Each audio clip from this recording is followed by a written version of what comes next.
it's something that was left behind from some kind of explorers or whatever. I'm not even sure we could produce this sort of thing today, and at least in such an efficient little package.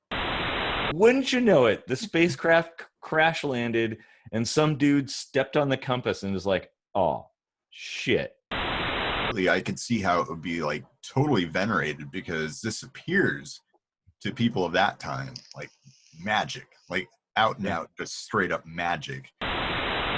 It sounds like the stuff is science fiction, but the thing is, this is way in the past. Fire by night and smoke by day or something. But it's like, yeah, we're talking about like a shuttlecraft here, right? Like,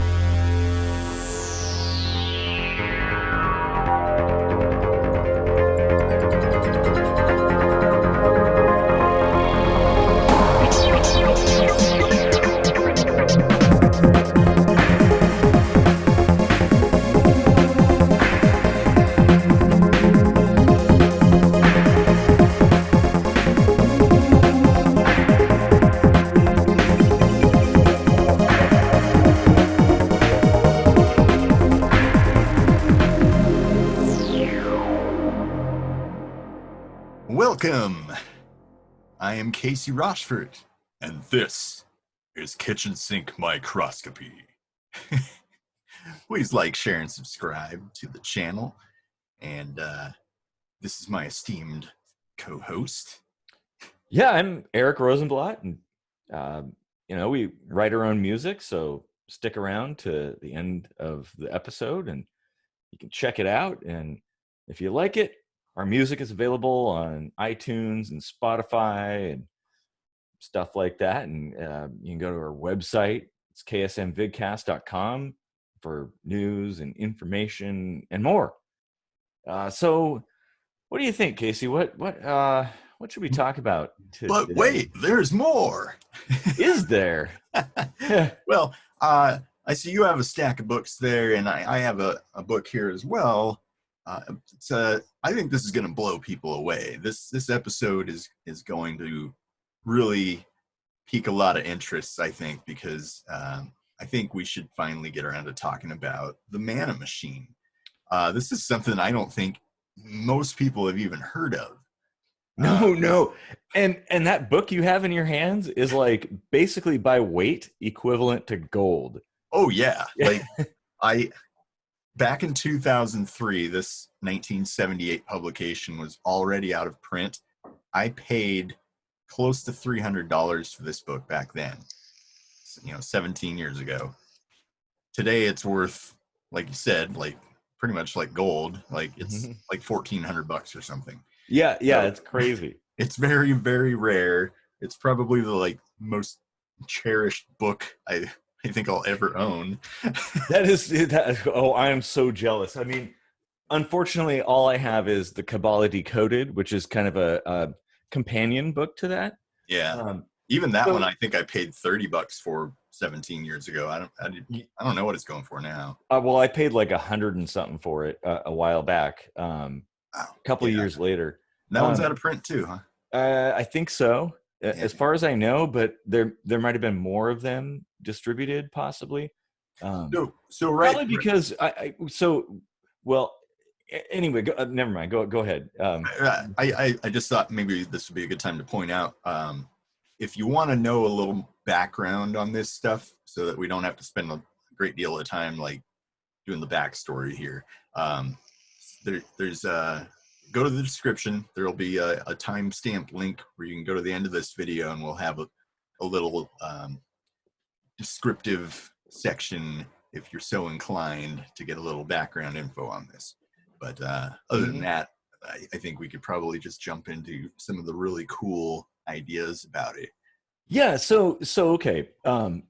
The premise behind the Manna machine is that the authors of these books, my memory isn't so great. George Sassoon and Rodney Dale, who are engineers, happen to be reading some stuff from the Zohar. It's like a ancient, I think, 13th century Jewish mystical text, I guess. Yeah, a And combination of 3 books. Yeah. yeah, which I actually have one of a small piece of that here, which Oh, nice. yeah. Huh. Um, and they were they came to the conclusion that a lot of what was being talked about didn't sound so much mystical as it did mechanical, like a operations manual or something like that. And so they actually set about retranslating that text from Hebrew to English, and that then they ended up writing books about it and things like that. Um, and they actually, I think, didn't correct me if I'm wrong. I think they actually created a model of this machine described in the text. At the very least, they have a drawing of it, which we can overlay on the screen from time to time when we're discussing certain parts. But a lot of what this revolves around, basically pretty much all of what this result revolves around, is a story that I think most people have at least heard of. The Israelites spending 40 years in the wilderness, the desert, basically, and eating nothing but manna. And this manna was described as something they picked up off the ground. It was almost like a dew or something, as Yeah, if it you're were referring to the passages in the Bible, like right. Exodus and things like that. Yeah. Yeah. Hmm. So it's all about where that manna came from, because there are omitted books in the Old Testament that talk very specifically about this and probably didn't make a lot of sense to a lot of people. So I think that maybe that's why they left it out. Maybe it could be that it was kind of sensitive, need to know information, because a lot of this was relegated to a few particular, like, spiritual higher ups at the time. Hmm. So um, whatever reason there might have been for these being left out of the Bible, if you go back to where the Bible came from, the original, you know, Jewish texts and stuff, you find something really interesting here. Yeah, yeah. Oh, and this is a subject that fascinates both of us, I think, for a variety of reasons. Yeah. Um, So what this is referred to as is like the Ark of the Covenant, basically. well, It's called specifically, it's the Ancient of Ancient of Days. Days, Yeah. which was housed in the Ark of the Covenant. The Ark Yeah. of the Covenant was a container, basically. Yeah. So basically, like, a lot of people have taken the meaning of Ancient of Days to be the Lord himself, because it's talked about as having a beard and stuff like that. But, Hmm. the beard is probably just pipes, because, Hmm. like, here's the thing.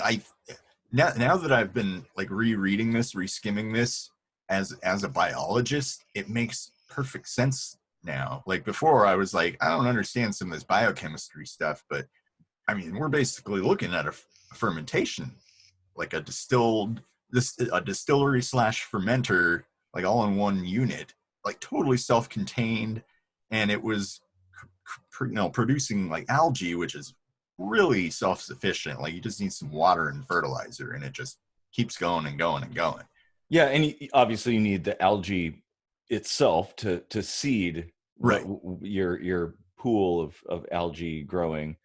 Yeah. Well, I want to stop real quick because I think we're kind of going just for the people who haven't skipped to the end to watch the end description. I want to kind of outline briefly what this is all about.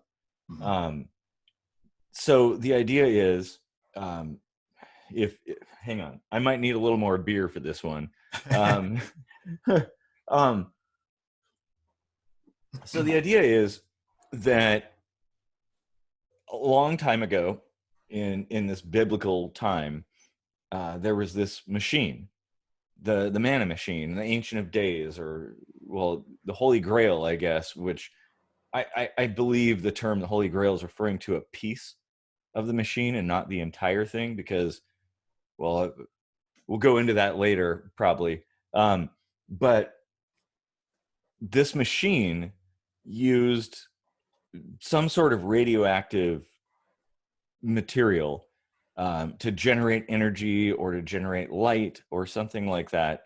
Probably And both. it fed this algae growing in a tank that grew and was dispensed as a form of food. And the algae is probably something like chlorella, which is almost entirely a perfect nutritional food source.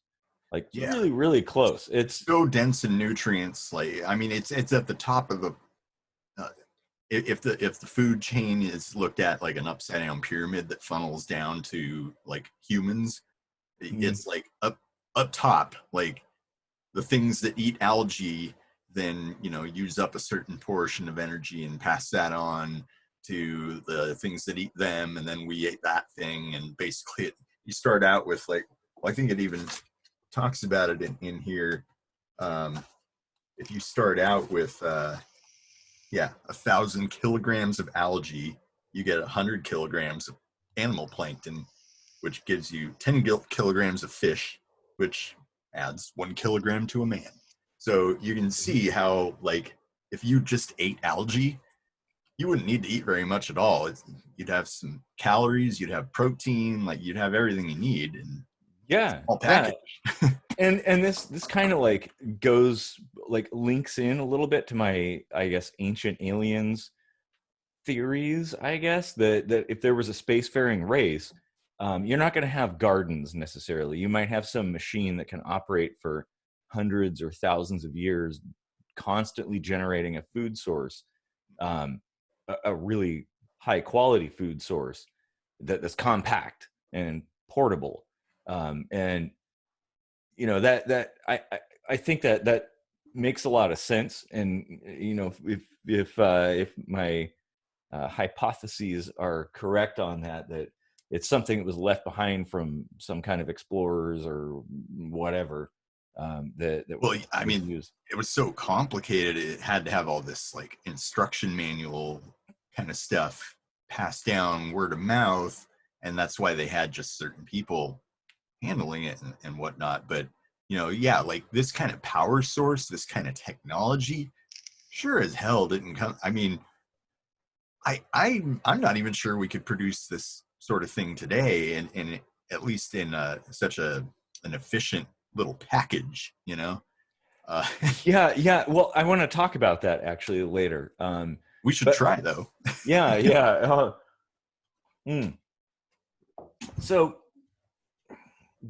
going back to that though, like I think this, if you read some of the stuff from the Manna Machine and the Kabbalah Decoded, um, it sort of is a precursor to a lot of religious practices, these rituals and things like that. And then if you go and think, well, there's this high voltage power supply and or this radioactive energy source, it explains a lot why the Ark of the Covenant was clad in gold, and everybody who handled it had to wear gold breastplates and gold hats, which might be the source of the yarmulke, maybe. A lot of these things could be the genesis of many or all of today's modern religious practices. They're And just distorted over time. I mean, we're talking millennia since this happened. yeah, and the act of communion, Yeah, because the manna was disseminated. Like one person was kind of doling it out, really, because it had to be rationed, and it was described as a honey-like wafer. hmm So you got a priest or whatever handing out these little wafers. That's probably yeah, where and it came from. well, and I would say some of this could be a distortion. Um, there's thousands of years of time passed, and a lot of this is word of mouth, and things changed over time. So Yeah, at some point, it could have been you had a little cup that you held your algae in, and you drank it, and then it turned into a honey-like wafer 1,000 years later.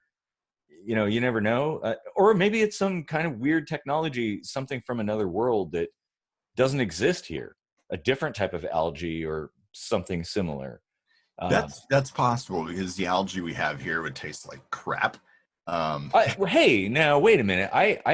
I drink a chlorella drink like every morning, and I think it tastes good. If you like the flavor of the ocean. Just straight chlorella. Well, mixed in water. Yeah, Yeah. it's good for you. Yeah. Eh. Well, it was good enough for the Israelites. It's good enough for me. Well, even after 40 years or however long that really lasted, just that's an awfully long time to walk a very short distance relative. But well, they didn't have compasses back then, so maybe they were walking around in circles. Who knows? Yeah, they had this sophisticated machine to make food, but they couldn't figure out which ways is north. Well, wouldn't you know it? The spacecraft crash landed, and some dude stepped on the compass and was like, "Oh, shit." Well, okay, we've got this machine to make food, but we don't know how to get anywhere.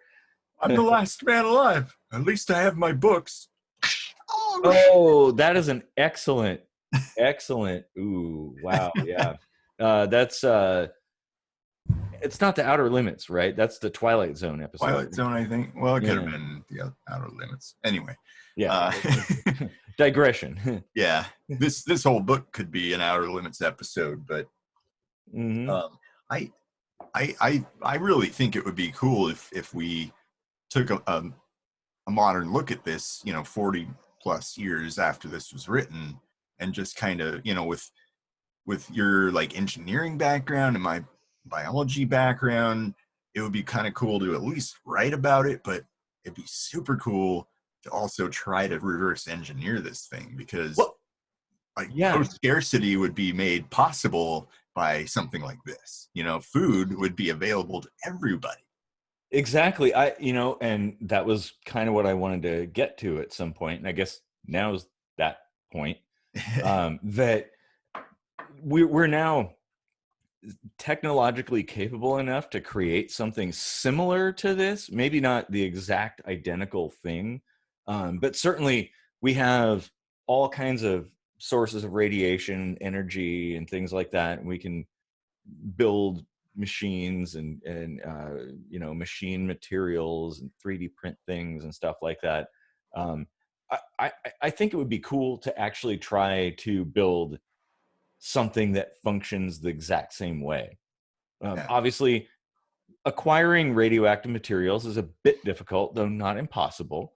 And I mean, for a prototype, we could use external energy source, just for the concept. Yeah, but wouldn't it be sweet to have it completely self-contained? Oh yeah, totally. Oh yeah. But yeah, and then maybe turn that whole process into some kind of a book that relates back to this, because this is super fascinating. Like, it sounds like the stuff is science fiction, but the thing is, this is way in the past. The Zohar, I think, wasn't it penned originally in like the 13th century? Yeah, but it, 1260 or 1280 or something. Yeah. But the origins go further back than that. It was passed down by word of mouth, and it just so happened. Yeah, 18 centuries of word of mouth. Yeah. So it didn't even last that long. The machine itself, like, due to radioactive decay or whatever, it just stopped working one day. Well, as they say, the light that burns twice as bright burns half as long. So if you have this highly energetic source of radiation, it's going to have a very short half-life. And that's one of the things that kind of like the idea that people have proposed is, and I think I've read something to this effect, that at some point the device fell silent and just became sort of a token, I guess, or some kind of thing that what's the word I'm looking for? Oh God. Well, like an artifact or a relic or something. Yeah. Well, absolutely. I could see how it would be like totally venerated, because this appears to people of that time like magic, like out and out, just straight up magic, which, in that culture, in that time, at that point in time in history, was usually relegated to the act of a deity. Mm-hmm. So, Well, like, and let's get into the deity side of things, because yeah, the apparently this device did more than just make food. The whole building of Solomon's temple and the ark and all this stuff, like apparently God would descend in a cloud and communicate with people. mhm. So there's this kind of idea that maybe this machine not only created food, but also secondarily was a communications device. Um, Yeah. Well, wasn't it like Mount Sinai or something where Moses and like a whole bunch of other people actually saw God come down like on a pillar of fire or smoke? It was like yeah. fire by night and smoke by day or something. But it's like, yeah, we're talking about like a shuttlecraft here, right? Like this. No, yeah, exactly. Totally. I mean, and you see this in not just biblical texts, but a number of different major religions. You know, in Islam, they have their own thing, and in India, there's their own things, and they all kind of correlate in a certain way as far as like these highly technologically evolved things like spacecraft or aircraft, lasers and energy weapons and nukes and stuff like that. And just going like this kind of ties into the Manna machine, the texts and stuff like that, where they use terminology like uh, skulls and beards and hair and testicles and penises and stuff like that to describe this machine, which it's clearly a machine when you read the text. Yeah. And that's the thing, like a lot of these ancient texts describe these fantastical things, and they say things like fire that didn't burn anything or whatever, but the people of the time or the people of that place in that time didn't have The the words. They didn't have the words to yeah, describe. their lexicon was fairly simple. They didn't know what an integrated circuit was. They didn't know what lasers were. They didn't know what radiation was. So they would use like whatever was commonplace at the time and apply it to as close a closest fit that they could. Um, Yeah, because um, the Apache tribe, when they were shown motor vehicles, they described like the headlight was the same word that they used for eye, and the radiator was the same word they used for lungs and stuff like that. So we've seen this even in our basic epoch, where you can see how a certain group of people that doesn't have any concept for what they're seeing will just come up with the closest analogy that they can think of. And yep. that when you start thinking in those terms and looking at the words that they use to describe this thing, like a skull within a skull within a skull is probably not like a life form. I mean, unless you're talking H.R. Giger or something like that. But yeah, exactly. And when you read some of this text, it's talking about dismantling things and interconnections of these objects, these seemingly biological objects, in ways that biology wouldn't connect them.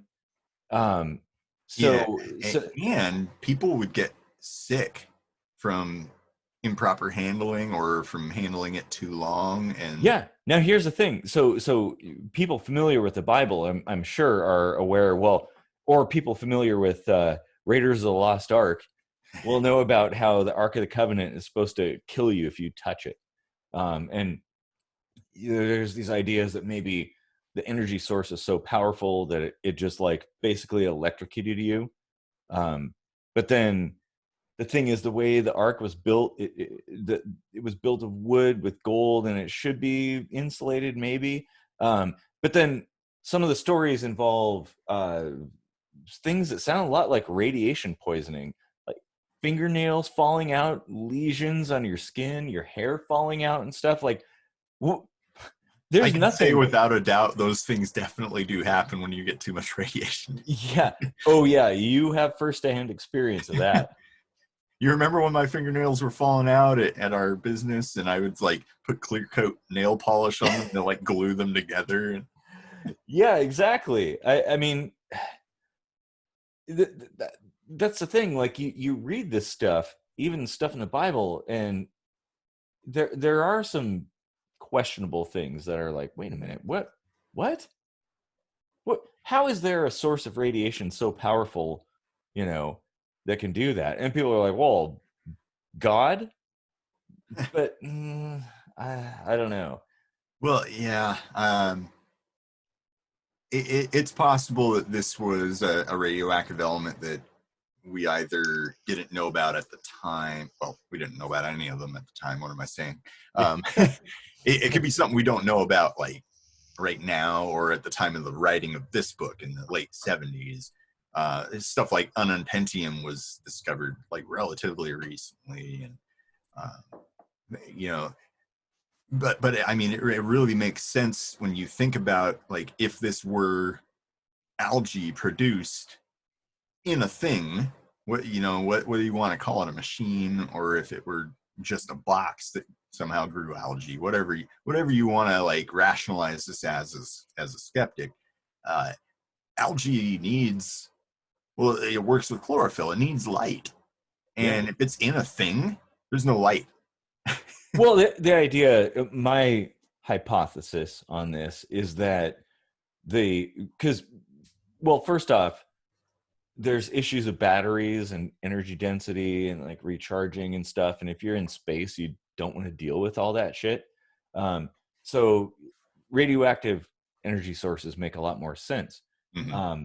And so you could potentially have one of these skulls or containers contain the radioactive energy source and fling out like neutrons or something to another container that contains some kind of fluorescing material that then gives off light, which then that light feeds the algae or the Yeah. food source.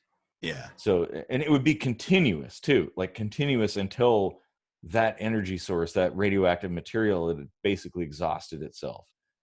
Yeah. And like with chlorella, for instance, I mean, it would be really low maintenance, apart from every so often you'd have to get the balance of salts just right, because I've worked with fermentation before, and trace amounts of certain salt elements are key, like very critical to a successful fermentation. And and it seems so trite, like it's so small compared to the volume of which you're producing, but you throw that balance off and you don't get a good product. So um, every now and then you would have to do something like that, but for the most part, like on a daily basis, after they drew the manna from the penis, um, they would just have to basically like put water in there and some fertilizer or something, and the chlorella would basically just keep producing. They do like autospore sort of dividing, um, similar to fungus in that way. But um, yeah, it's super interesting. Like Well, once you see it written out, like you can't really see it any other way. yeah, you definitely cannot unsee that. And some of that maintenance, the idea that occasionally you have to take it apart and test things and make adjustments and or clean things, is discussed in this text. And it might be the source of the Sabbath day, this Yep. whole like break period where the those in the know, who know how to operate this thing, service it. And Well, and the fact that a lot of people interpreted this to be literally the Lord resting on the seventh day, all of that stuff probably comes from this. yeah, Like the day it needs to power down, get cleaned out, so there's no contaminants and stuff like that. Um, and the day before, manna would come out in like a double quantity so that you wouldn't go hungry the next day while it was down for cleaning. Uh, Yeah. yeah, so that's pretty interesting too. Yeah, exactly. Oh, yeah. Like, Oh, I think the authors were surmising that one of the testicles or whatever would kind of set aside a little bit each day so that two portions could come out for one person on the sixth day or whatever. So, well, like, actually, that makes a lot of sense from like an electrical engineering standpoint. If you have some kind of electrical device that is run on batteries and you have to power it down, you have a like a small battery cell to maintain things mhm. for that period while you're like disconnecting your battery and charging it so you don't lose all your settings. Yeah. That's a normal thing, and you would do hell. Here we're talking about people. I mean, we're, I guess, presuming we're talking about people traveling light years over space, and so it's critical that this machine have that ability. Hmm. You wouldn't want to lose one day of operation. Yeah. Uh, it's so astounding. Like, the only thing in replicating this that I wouldn't be sure about is like what radioactive material to use precisely. But Oh, well, I'll do a little research into that. Yeah. uh, Um, so so like the parts of it, I kind of want to talk a little bit about, like, just so people kind of have a way of visualizing this. Maybe we can put this on the screen, but um, there's a mouth. The Lord has a mouth, and this could be the air intake, because the chlorella would definitely like be taking nitrogen and carbon dioxide from the air as like its endless supply of carbohydrates, basically. ooh, I want to add a little bit of side note there Uh-huh. that particular process would yield oxygen, breathable oxygen. Mm-hmm. So as you're producing food, you'd be scrubbing your spacecraft of CO2 and replacing it with O2. Uh, Our own astronaut programs all over the world have looked at chlorella as a way of producing oxygen in spacecraft. yes, Uh, they have, and food too. mm-hmm. Like for long distance space travel, Yeah. that's a promising thing. Yeah, so this isn't without premise. It's not like the leading scientists are poo-pooing this sort of idea No, at all. Like, it makes total sense.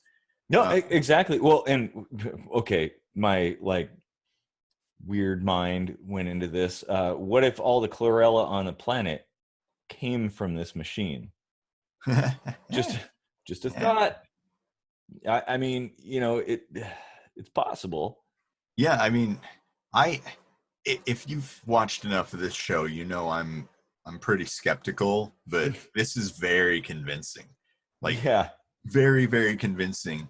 Whether you think it came from outer space aliens or some other dimension, or just like a hyper advanced species on a different continent, which is highly unlikely, like more unlikely than aliens, actually. Um, that this actually makes a lot of sense, and it's interesting that it's left out of the Bible. It kind of makes you wonder, like, did they know that this was not really a deity, but something else that they couldn't quite explain at the time? Well, yeah, You know? that's a good point. Like if you include enough stuff that sounds very technical, which this does, um, then all of a sudden your like spiritual, mystical side of things starts to crumble a little bit. And so maybe I could definitely see that. Or maybe it's just like too boring. Maybe they're just like, well, this is just like a bunch of technical details. It's like a bunch of math. Yeah, I mean, Who that's a wants to read possibility. that? It is like, well, let me read a small passage from the Lower Holy Assembly, which is one of the three books of the Zohar. Mm. It says, and all of them, the holinesses, come from the upper head of the skull. That right there, biologically, already doesn't make any sense as far as a being that we would know about. Mm-hmm. Come from the upper head of the skull, from the direction of the upper brains. So you got more than one brain. And this blessing flows into all the vessels of the body until it reaches those that are called the hosts. And that flow, after it is collected there, it stays there and then goes to that holy foundation. It is all white, and therefore it is called mercy. And this mercy enters the Holy of Holies, as it is written, Psalm 133:3. For there the Lord commanded the blessing, even unto life forevermore. So you hear about like this process, describing like the color of it and everything, and how it's collecting in a certain place, which is what a fermenter does. You know, it all collects in a certain place. You know, when you distill something, condensation forms. There's other passages that talk about that. Like it's filled with dew, not full of dew, but filled with dew. And that would be what you would describe condensation as if all you knew was morning dew, right? Mm-hmm. It's astounding when you start thinking about things in really simplistic descriptors. Like, what could this be based on that simplified description? You know, like if you parse it out, and it sounds like a machine. I don't It very much does. I mean, especially if you read the entirety of it, it's pretty much undeniable, which is kind of remarkable because like this comes from a long time ago. We didn't even know what electricity was until what, like a couple hundred years ago. And here they're talking about the operation of some kind of machine. And oh yeah, that I definitely encourage everybody to read this if you can afford the book. If not, maybe you can buy our book when we finish writing it. Yeah, which we definitely should, because Yeah. this information should be affordable and available, I think.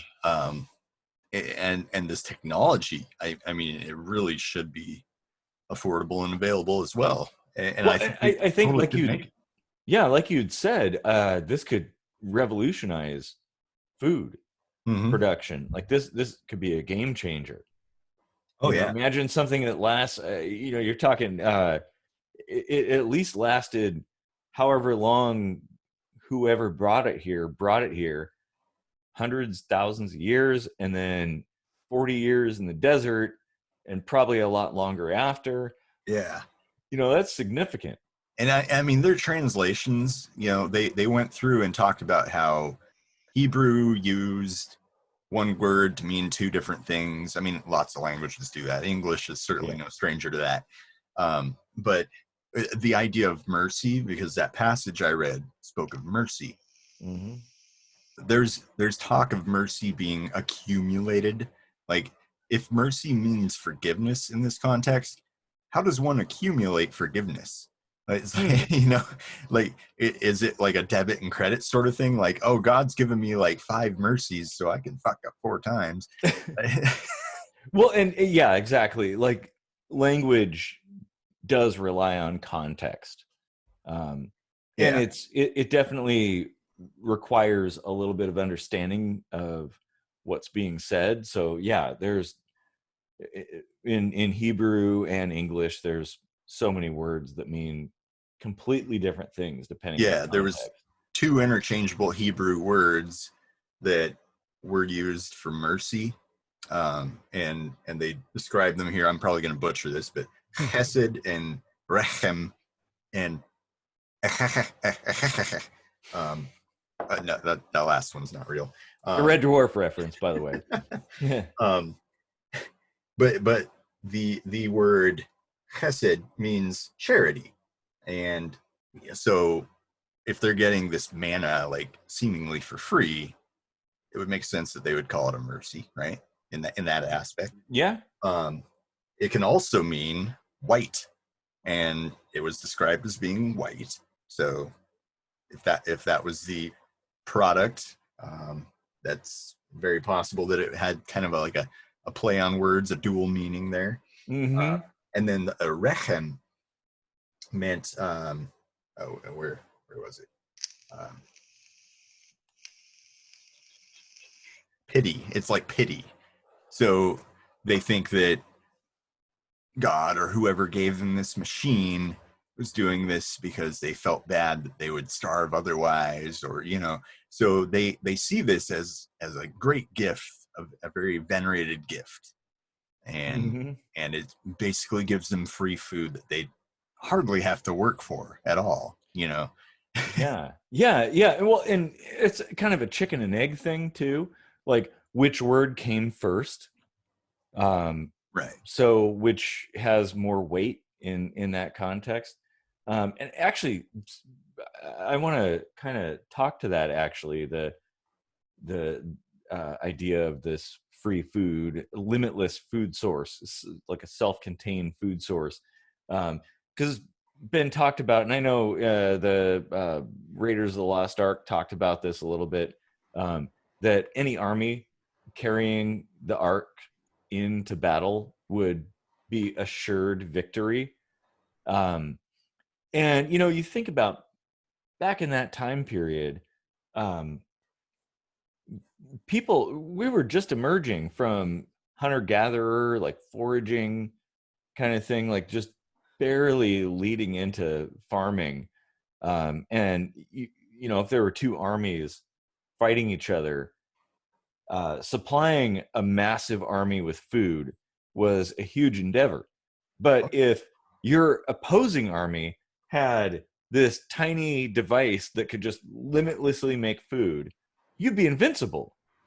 You Yeah. have all the energy you need. Well, yeah, like So a classic military strategy used all throughout history was to sneak around behind the flank and completely destroy their food source, and they'd be dead in weeks, like all of yeah, it. cut off the supply lines. I mean, that's like a pretty typical kind of thing. Yeah. But if you don't have supply lines because it's coming from within, well, you're basically invincible at that point, Yeah. or at least you have a huge strategic advantage. If you Uh, think about it in modern terms, that's kind of like bioterrorism. But anyway. yeah, it is. Yeah.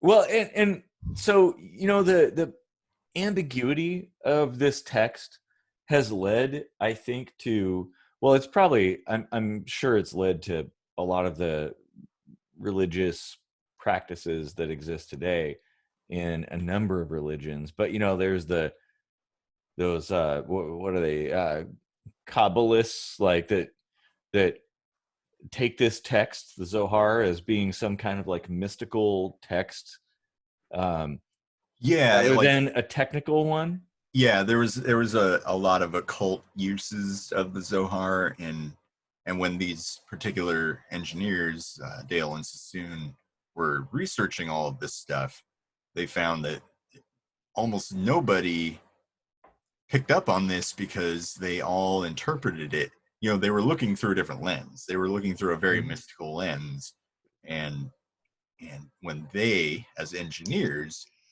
started reading it through their lens, it made perfect sense as a schematic, basically, or an operating manual or whatever. Yeah, like when I read that, I was like, well, yeah, obviously this is talking about some kind of machine.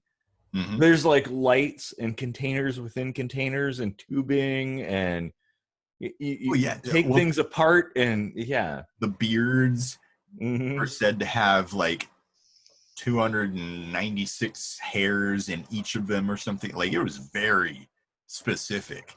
Like, um, Yeah. so are we talking about like wires inside tubes? Like, is this the electrical workings? There's the small faced one and stuff like that. And are these like interfaces for a computer to control parameters? Because obviously you're going to have to be able to change parameters on the fly, and shut it down somehow, turn Well, it and on and off and all that. not only that, but I'm sure it itself would somehow have a mechanism to self-regulate, maybe maintain that chemical balance you were talking about earlier automatically. Mhm. You don't want to have to constantly have to check salinity and adjust things and stuff. Maybe it does it automatically. Right. Because how are the Israelites in the middle of the desert going to weigh out like 500 milligrams of potassium or something?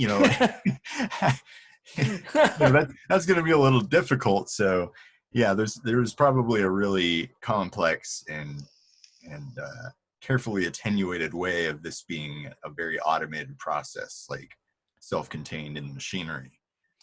Yeah, exactly. And I guess I could see how some people would maybe attribute mystical properties to it, but seriously, if you look at it through the lens of a modern person, and by modern I mean somebody from the 1800s at least, um, and understand that language is limited. We didn't have terminology for electrical conductors and circuitry and various machine parts or radioactivity. Um, it's only obvious. Yeah. Like it's like, well, yeah, this is talking about a machine. I have no idea where this came from, but it's clearly talking about a machine. Right. And from that long ago, it just it blows my mind that it's like, And the other thing that shows that this definitely wasn't like the Lord or whatever is because one of the parts is described as the Great Sea, which was probably the fermentation tank at large, where all the mhm. liquid was, doing all of its thing.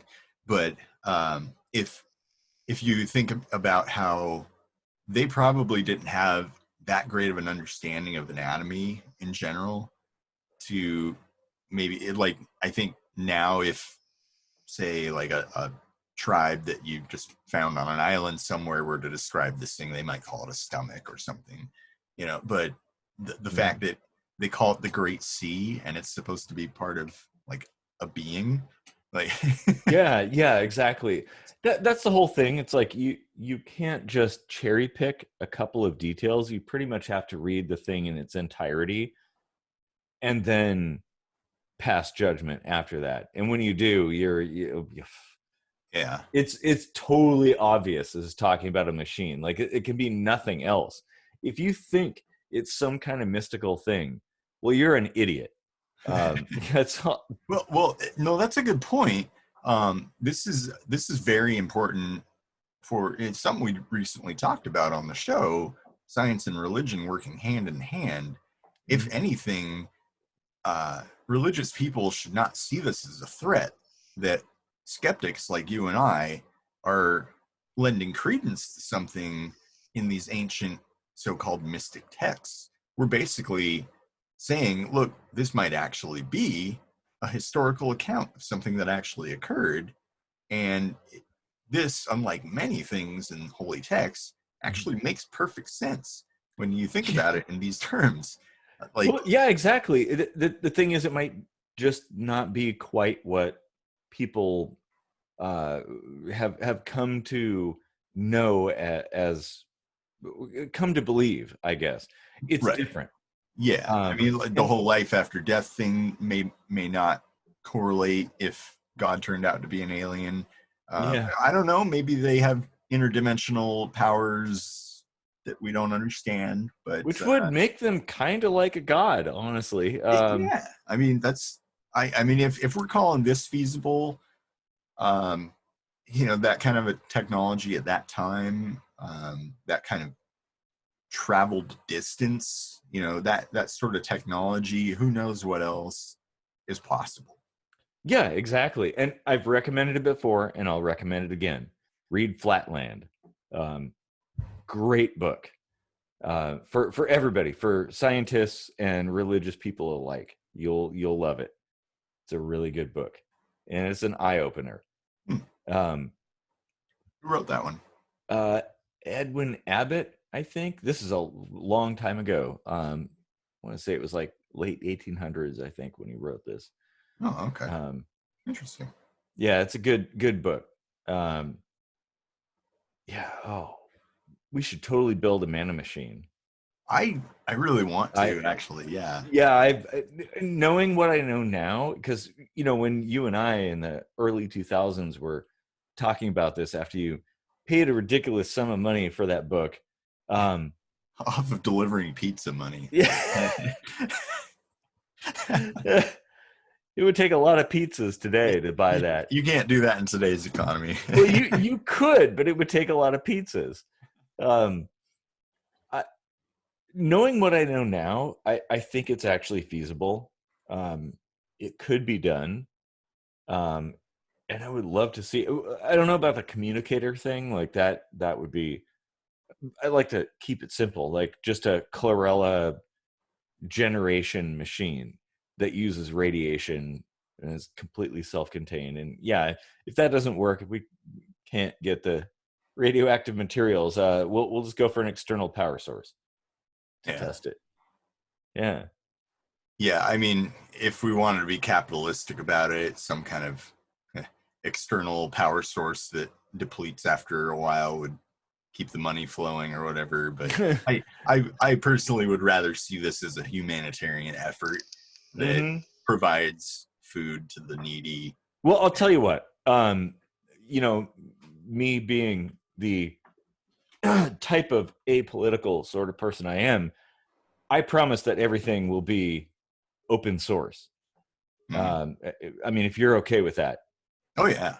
Everything we develop is just like free for all. Like anybody can use it, improve it, whatever. Because I think it's a fantastic idea. I mean, does open source prevent other people from patenting though? Because no, somebody would certainly jump on it, and they would. But there's something called a Creative Commons license. Okay. Yeah, so you can like basically like make it completely open from the beginning.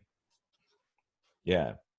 Well, that's good, because like, yeah, I don't see the world like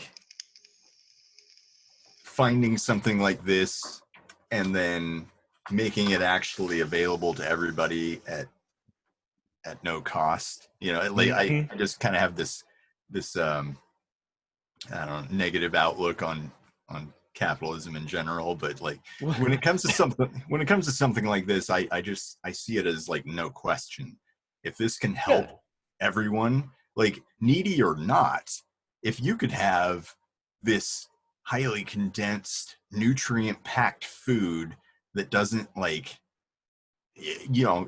obesity would probably go away, which then heart disease and other things that are correlated with that would start going away. Lifespans would extend. Your trips to the bathroom would decrease. Yeah.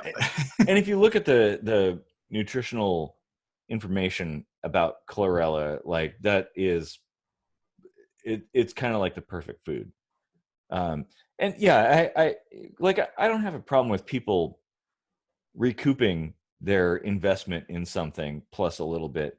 Right. But when you're talking about food, like a really important thing, I think it should be something that's accessible to everybody.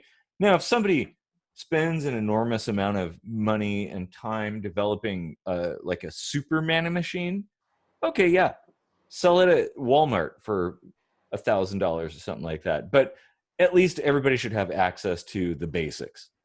That's my thought. I mean, like if we say, if you and I develop this and dumped a lot of cash into it, I would just ask that nation governments would give us kind of a lump sum up front. Like I wouldn't be interested in making recurring profits off of something like this, because recurring profits requires recurring charges, and I would rather this be like a one-time purchase. Say Africa comes to us and like, we want to buy this so we can feed everybody in our continent, and we're like, okay, here's how much it costs us, so like we'd ask this much, and then we'd be recouped and have a little extra for, you know, the effort or whatever. Or But future development.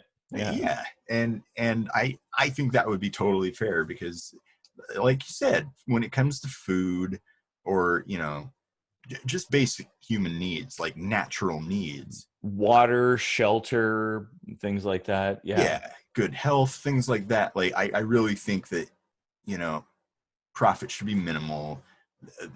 The ultimate goal should be for the betterment of humankind.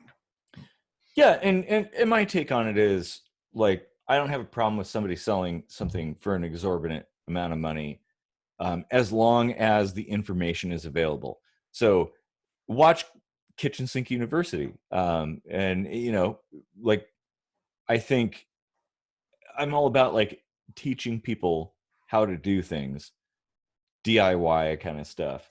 Yeah. Um, and I think as long as it's something that's approachable, that everybody can build. This might be a little tricky. I mean, if you're talking radioactive materials, well, there's some stuff around that as far as like governments and their restrictions on radioactive materials for stupid political reasons. Um, Yeah. so yeah. So there's another country we could develop this in that is a little more lax, but if Well, anyone at has least any the idea. information is out there. Yeah. You can always, there's always a way. Yeah. Yeah. So yeah. I don't know if anyone's as blown away as we are by this, but I don't see how you couldn't be, because really, if you look into this, if you got $1,400 lying around, you could read this book. But really, like, I don't know, maybe go to Patreon, throw us a little money. That'll really help things out, and we'll try to at least produce a book, if not a prototype of this thing. You know? Yeah, and I would think that our book would be somewhere around like $20, something like that. Like anybody could get this, and you know me, I'm the kind of like dirt level DIY kind of person. Like, I'm going to show you how to do things with as little money as possible, the cheapest Harbor Freight shit you could possibly have, and you're going to build a spaceship.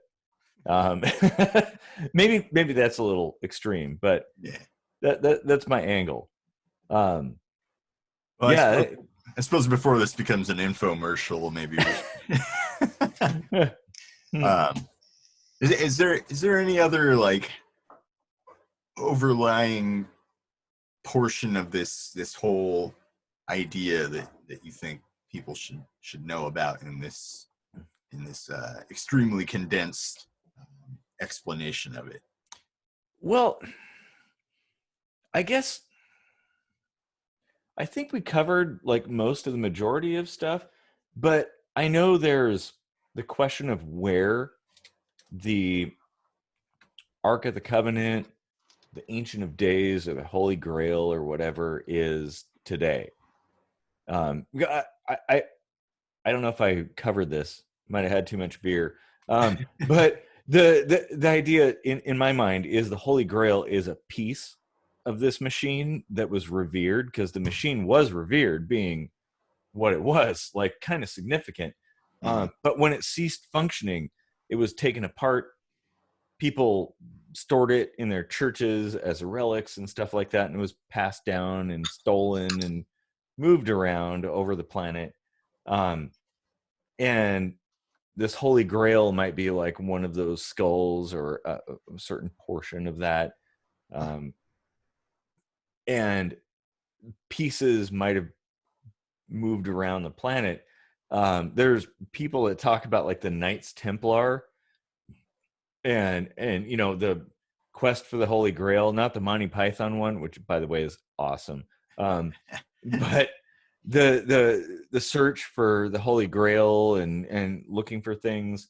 And some people believe that it ended up on Oak Island in Nova Scotia, of all places, which is kind of crazy. But maybe it would be invaluable to actually find and examine the original hardware. yes.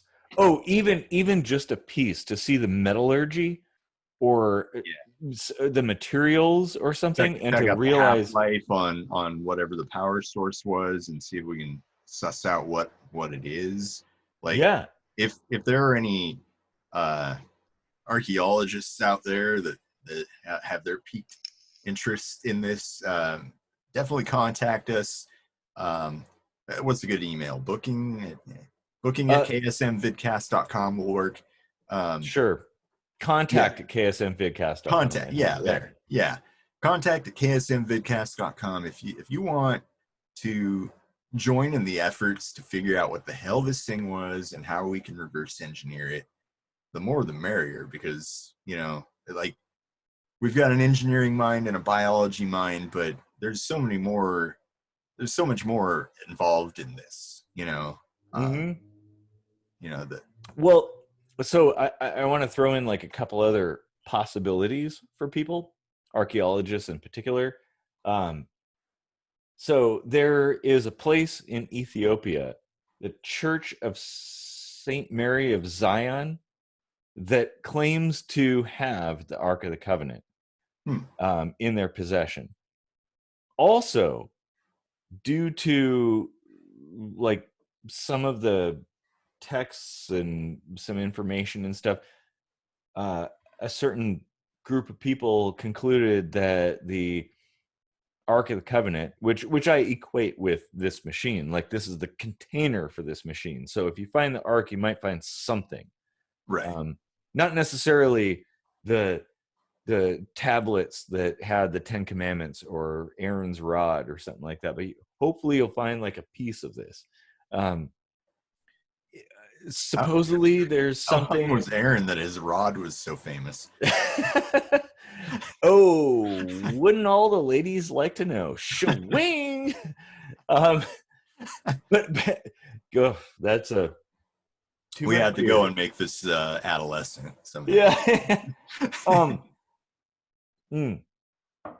So the Dome of the Rock in Israel, like a holy site, is a proposed location for something. And there was an attempt to tunnel into it, and that was thwarted by the authorities, and nothing ever came of it. So there could be something there, but Israel is notorious for being protective of its artifacts and holy sites. Yeah. So I mean, that's certainly a consideration. These are culturally important relics, and they should be treated with the appropriate amount of respect. sure. But I would think that there's a diplomatic solution that would involve. I mean, especially with the Jewish faith being so like pragmatic as they are.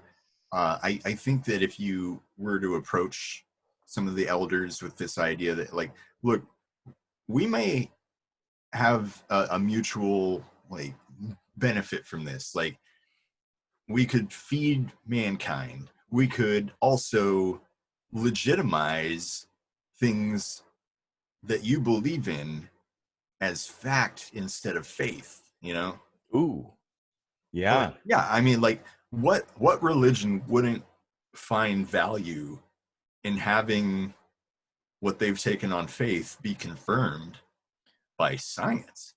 Yeah. Well, and that's the thing. Like, I think there's a lot of people who have endeavored to find these things for personal gain. Um, but you have people like you and I who want like an altruistic kind of thing. Like, we just want to know the Yeah. answers to things like, what is this all about?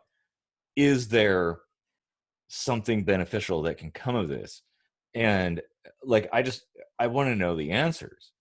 I don't care about making any personal gain. Like I said, like, all information should be free. That's the hacker slash anarchist credo. Yeah. Um, you I know, I mean, a lot of the ancient alien theorists think that we have reverse engineered a lot of alien technology, but it's always for weaponry. hmm Like, it's never a humanitarian cause, or at least not that we know of. And you know I don't know, Well, maybe. that's the problem when you involve governments. They always want to make things a fucking gun, Hmm. basically. Like they don't care about the average person. They care about weaponry. So Yeah. I could see how. I mean, I'm sure that talk about like ancient aliens and that dude with the hair and stuff. Like it's a little bit out there, but I mean, Well, like we that is a talked about point. earlier, the whole idea that hunger is actually like the most powerful military weapon, Hmm. historically speaking. Um, I mean, what if we didn't need war? Like, if everyone was had a full belly, maybe we wouldn't be so pissed off at each other all the time. Yeah, well, actually, maybe that's why governments don't want people to know about that Hmm? because they like people being at odds with each other and struggling. Yeah, well, And I don't like that, and I don't think most people do. So fuck no, they don't. So, well, I could completely go in a totally different tangent there, but I'll just avoid it for now. I think those who know me will know where I'm going. Um, um, yeah, I would love to hear other people's thoughts on this particular topic, like especially in particular, like Jewish scholars. Like if you have read the Zohar and have ideas or something like that, what do you think about that particular translation? Um, because to me, it's pretty clear it's talking about a machine. Do you think the same thing, or is it a mystical text? Um, Yeah, that would be really cool to hear. I know we have a mutual friend, Caleb, that might be able to lend some ideas on that. And I thought about reaching out to him for this episode, but I kind of wanted it to just be you and I talking about the broad overview at first. yeah, But that exactly. it would be cool to have like a follow up with him because he and his father are extremely renowned scholars in the Jewish and Christian faiths, and um, getting their take on this translation, on these theories that come from it, would be really invaluable. I think, just from like because they're very faith based, and if they were able to maybe see this as legitimate, possibly. I think that would lend a lot of credence to the idea. Um, again, Yeah, science and religion can go hand in hand, I think, because if that were the case, it really would validate a lot.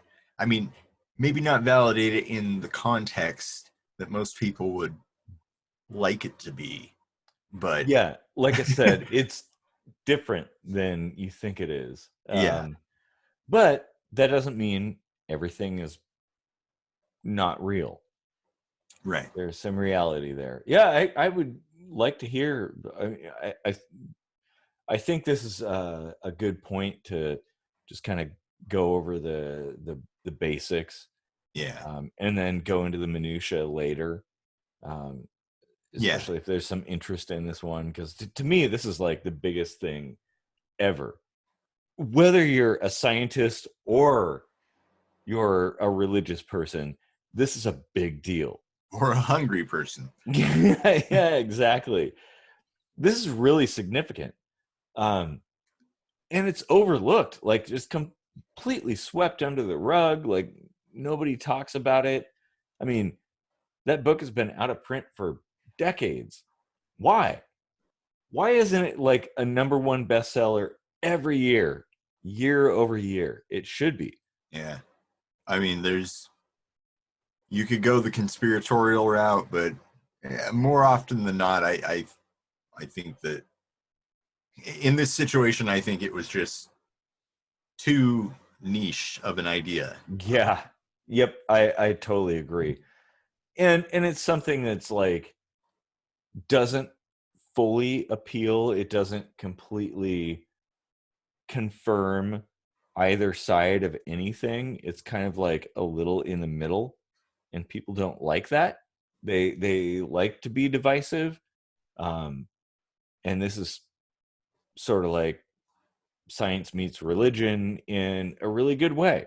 Yeah, I mean, everybody could be a little bit right in this regard. Like, there is no God as we've perceived it, but there is a God in how the ancients perceived it.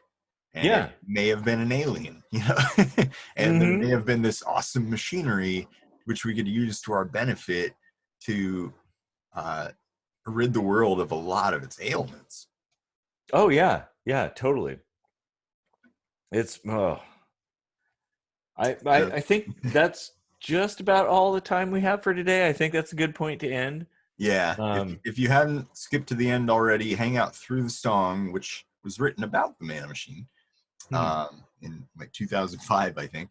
Uh, hmm. um, and check out a little bit of the minutia, a little bit of the background on this, diagrams and whatnot, passages in these texts, including the Bible. Makes few references that can be seen as being, you know, tied to this Manna Machine concept. So I think you'll really enjoy it. I hope you've really enjoyed this episode. Uh, This is like a really big deal to both of us. yeah, I mean Um, this is as deep sink diving gets. yeah, and if you have the ducats to spend, go ahead and buy a copy of the Mana Machine, or go with something cheaper like the Kabbalah Decoded, or get it, yourself a it should copy be of the mentioned that Zohar. the Kabbalah Decoded is literally just a translation of uh, some of these ancient texts. Yeah, yeah, It's not necessarily centered around this machine, but it does include passages that refer to this yeah. alleged machine. And there's some footnotes and stuff like that. Mhm. Um, and also, the Kabbalah Decoded, as far as I know, is seen by a lot of Jewish scholars as being a very good translation of that text. Um, Well, yeah, it's actually kind of an evolution mhm. directly from the Zohar, because there was a book called the Kabbalah Denudata or something like that. Basically, denuded or unveiled. I think it got later translated to Kabbalah Unveiled, which was just a translation of the Zohar, and then the Kabbalah Decoded is a translation of the Kabbalah Unveiled. So you have word of mouth up to the 13th century, then you have this Kabbalah Unveiled between then and the 19th century, and then this 20th century reimagining of it with all the things that we've learned from linguistics and whatnot. So Hmm. it's just a more refined version of the Zohar, basically. Yeah, yeah. So whatever capacity you have financially, pick up a copy of those, or wait for our book um, Yep. to summarize all of the above, and it'll be a lot cheaper because it's in print. Um, Yeah. I mean, assuming we actually get around to writing that book. Um, I really hope to, because it's been a while since I wrote a book, so I'm kind of due. yeah, and this is like a big subject. Is God an astronaut? Holy shit. Like, wouldn't that be that like mind blown to like scientists and religious people alike? Like, wow. Yeah, and and again, to archaeologists, if we could find this, the other important piece of this is the communication aspect. Like, is there some trace or some way we could reverse engineer a way to contact the very beings that we considered God? Ooh. Recreation of a subspace transmitter or transceiver. Sorry. Yeah. Got to be clear about Well, that. it could be either, both, Mm-hmm. you know. Um, Mm-hmm. Yeah. So anyway, we've dragged out this ending long enough, I think. Yeah. Uh, so definitely, thanks for deep sync diving with us. Give us your thoughts in the comments. Share this video. Definitely, if this went viral, imagine how cool it would be if we got all the greatest minds working on this. Oh, that'd be epic. I would love that. And you know, everybody work together, get along, however different your views are, and have a good night.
Hey there.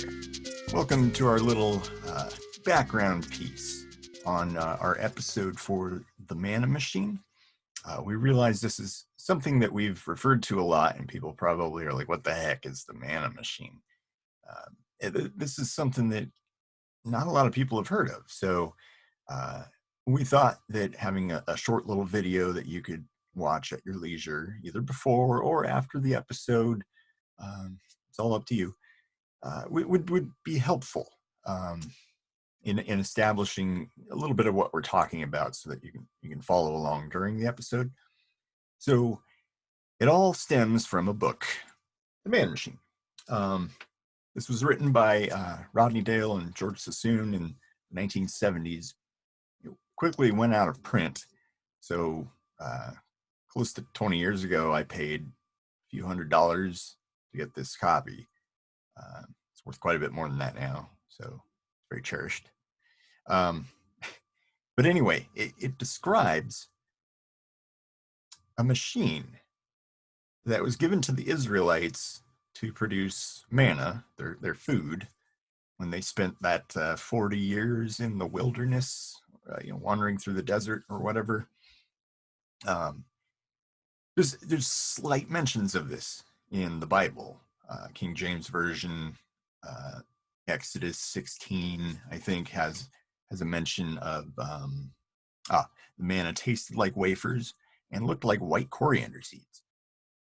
So that's just kind of what we've envisioned the manna as. It was also described as kind of like a dew that they would pick up off the ground and stuff like that.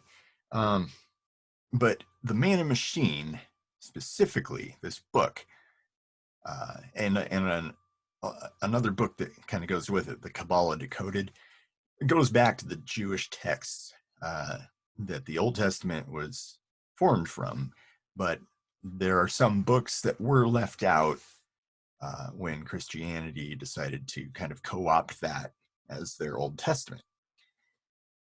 And these texts that were left out may have been left out because they were probably a little dry and boring, as they weren't so much telling a story as it was kind of like a service manual. It was describing something in body parts, mind you, brains and hair, a penis that the manna came out of. things like that. But the Apache tribe, when they first saw cars, they called headlights eyes, and I think the radiator was lungs or something. If you don't have words in your vocabulary to describe some kind of technology that you've never seen before, you're just going to go for an analogy, right? So basically, anyway, there's 3 books that made up the Zohar, which is what this all came from.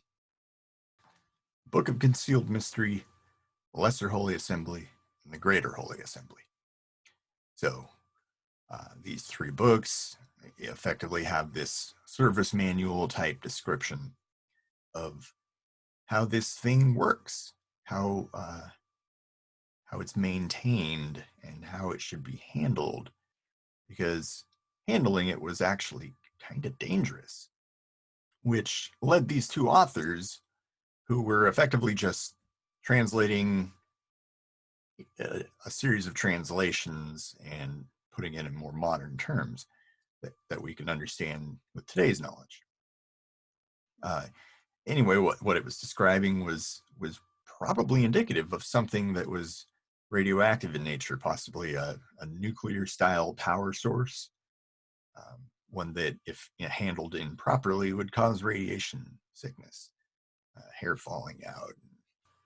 In Exodus chapter 19, verses 16 through 20, God is described as descending on Mount Sinai upon fire, with smoke all around, and the mountain quaked. Now, heaven once referred to the stars, what we know as the sky and space. Ancient of Days, which is what this, let's say, machine is referred to as, the Ancient of Days was once thought to refer to God. It might have actually just been the contemporary explanation of this machine, which was housed in the Ark of the Covenant, which most people have heard of, especially if you've seen Indiana Jones.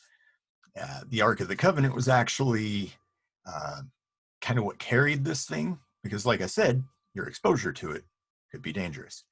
So you had to rest it on this thing, which had poles through it so that you could carry it kind of like a casket almost. You'd have pallbearers basically for this Ark of the Covenant, which carried the Ancient of Days, which was not in fact God, but this machine, which was given to the Israelites by whomever or whatever, descended on fire on Mount Sinai. That's effectively some of the background. The book goes into all these descriptions about locks in the beard, and each beard had coming from the brain of its head, which was probably gas exchange piping, with 31 even locks, each having 390 hairs in each lock. So who sits there and counts all that hair? I mean, this must have been explained to them like in their maintenance rituals or whatever. So the Zohar was written in about 1290, which means this was passed down word of mouth, generation to generation. The Zohar then was maybe retranslated around the 1500s and the 1600s, up into the 1870s, when a book called Kabbalah Denudata, which denuding, unveiling, exposing, basically it was written as kind of a translation in modern times of the 19th century. And then in 1978, the Manna machine thus translated the Kabbalah Unveiled and wrote the Manna machine and the Kabbalah Decoded in terms that we could understand in the late 70s, which isn't all that different from today, mind you. So effectively what this machine sounds like to me as a biologist is a fermentation. It's a tank that you could put, in this case, algae like chlorella in this tank, and it would produce a byproduct which was very densely packed with nutrients and calories, so much so that one family effectively got about a gallon a day to share amongst themselves. And that's pretty astounding. And what would be really cool about looking into this is to see if not only if you could find the thing to just prove that it actually was, something that was a full-on machine, like however it was powered, nuclear power, whatever that is, 2,000 years ago or whatever. That would be amazing. But even more amazing than that would be to like reverse engineer it and fix world hunger. So that's why this is so cool to look at and to entertain the idea of it. It's a little out there, sure. Thinking aliens were mistaken for God and they gave us this really cool machine to feed us in the desert. You can make up your own mind, but it is a really good read. It makes a really strong argument. The Kabbalah Decoded, it's a little dry, but it basically goes through the whole translation process. So you can see they give you all these alternate words, because there's a word that could be described as this or that. And they make sure to show you the 2, 3, or 4 words that it could be interpreted as. And you'll see in some cases the Bible chose to go with one thing when something else may have made more sense. So that's a little bit of the background. If you've got a lot of cash lying around and you want to go find this book on eBay or Amazon or whatever, I recommend it. Kabbalah Decoded is maybe a little cheaper, but not as interesting. So we hope you enjoy the episode on the Manna Machine.